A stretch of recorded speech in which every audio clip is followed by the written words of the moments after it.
In 2020, I did 5 stories about Trump, from Trump himself, his son, daughter, his son-in-law, daughter-in-law, and even his alma mater and his alumni. Yes, I mean Warren Buffett. I'm so proud to say that no one knows Trump better than me. If we are willing to honor Trump, the king of know-it-all, maybe I'm the king of know-it-all.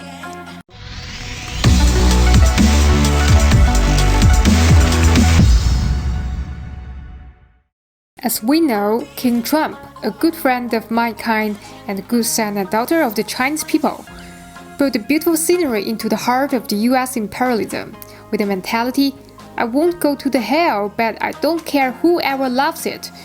You know, last time, when the US Congress was broken, Queen Elizabeth II was not even born. Of course, although the politicians of the US Congress were totally frightened by this incident, they won't forget to turn back and seek revenge from Trump.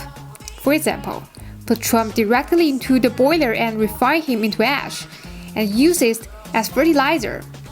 So in today's episode, let's seriously discuss what's the next station of Trump, the Palm Beach or somewhere else.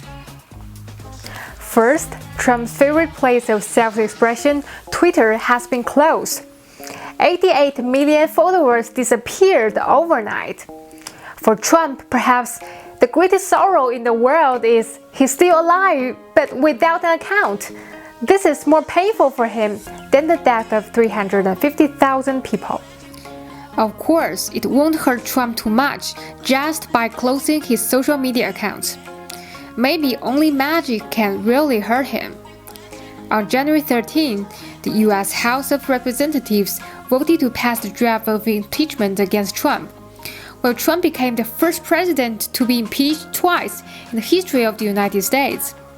The impeachment was initiated by Mr. Pelosi. If Trump is the king of know-it-all, Pelosi is undoubtedly the king of the impeachment. Besides, the impeachment is based on the 25th Amendment to the U.S. Constitution, which is extremely hurtful and insulting. One provision provides, whenever there is a vacancy in the office of the vice president, the president shall nominate a vice president who shall take office upon confirmation by a majority vote of both houses of Congress. In other words, if the Congress unanimously decided that Trump is incapable of being a president any longer, the other 8 kings could join together to rule the country. Back to this impeachment, we need to first understand 2 questions. The first question is whether King Trump will be convicted. The second one is whether he will be sentenced to prison after the conviction. One of the most important content of the impeachment draft is that the president's incitement of chaos. This crime alone can send Trump to jail for 10 years. But we don't have to consider this crime because Sleepy Joe has become the newly elected president of America. The Republican leader Mitch McConnell was revealed that the Senate didn't convene an emergency session, which means Trump, as president of the United States, was not likely to be formally convicted. So now the question has become how to impeach a former president. We know the impeachment is only for public officials, but Trump now has become an ordinary citizen. So does the Senate have the power to convict a former president and ordinary citizen is the key to the problem. Before the analysis, don't forget that King Trump was a notorious businessman who may have committed unspeakable acts, such as tax evasion and other unknown crimes as a real estate tycoon before becoming the president. Even Trump himself admitted that he paid more taxes in China than in the United States. Now he's no longer president, so he don't receive immunity any longer. There's possibility of prosecuting Trump. The prosecution could be his former business competitors or local government authorities, such as New York State, or even the Department of Justice of federal government.